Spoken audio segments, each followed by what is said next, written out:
Eh, ni kau nak buat apa kat sini? Ha? Kejap lah, boleh lah? Tunggu kejap, boleh lah? Kau buat apa kat sini ni? Masalahnya ni, tempat sunyi tadi ni. Aduh, wai. Kejap, tunggu, kejap. Kejap kau tunggu, kejap. Aku dah lapar dah ni, tunggu kau lambat sangat ni. Aduh, wai. Buat benda lama-lama kat sini. Cepat lah.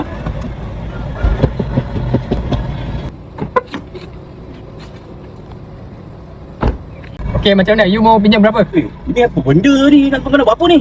Alamak, kau pinjam balong ke? Kau relax boleh lah? Kau relax. Bawa bertenang kejap. Okey, saya nak masalahnya macam ni. Kau tak payah nak jalan. Kalau kau nak pinjam tak ada masalah. Ada tempat sekarang ni boleh kita buat. You diam lah. I sekarang ada urusan sama dia, bukan sama you. I see. Jap. Tak payahlah cakap gitu. Sekarang ni tak payah pinjam balong. Ada tempat, aku bawa kau pergi tempat tu je senang. Okey? Mudah kan? Dah. Tak payah sekarang ni. Bos keluar dulu kan? Bagi kita orang settle dulu kan? Ni habis dah. Okey, jalan. You kata nak cakap tak nak lah. Buat masa I sajalah. Kau lah tengok dia dah pergi. Aku dah lah nak bagi duit. Apa, kau relax je sekarang ni. Okey, macam ni kau nak pinjam, aku ada tempat baik ni bawa kau. Daripada kau pinjam dengan Along, lebih baik kau pinjam dengan kita tempatnya.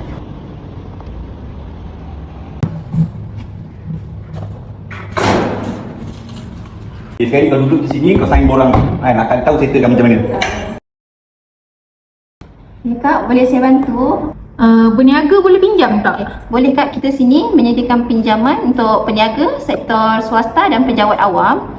Lagi satu, akak ada bawa dokumen IC, bil API dengan SSM. IC, bil air, statement bank. Okey, daripada dokumen akak ni kita tengok loan akak boleh approve 4,000. Akak setuju tak? 4,000? Boleh.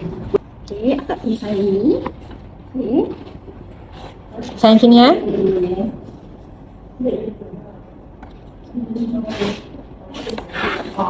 So, akak kena cuci jari sebelah sign sini. Okey. Nak kad bank ke? Maaf Kak, kita sini tak perlukan kad bank. Customer boleh walk in ke office kita bayar ataupun melalui online transfer saja. Serius tak? Ya, betul Kak. Kita sini tak perlukan kad bank dan akak tak perlu susah-susah untuk bagi kita kad bank kat sini dan akak tak perlu risau tentang kad bank akak.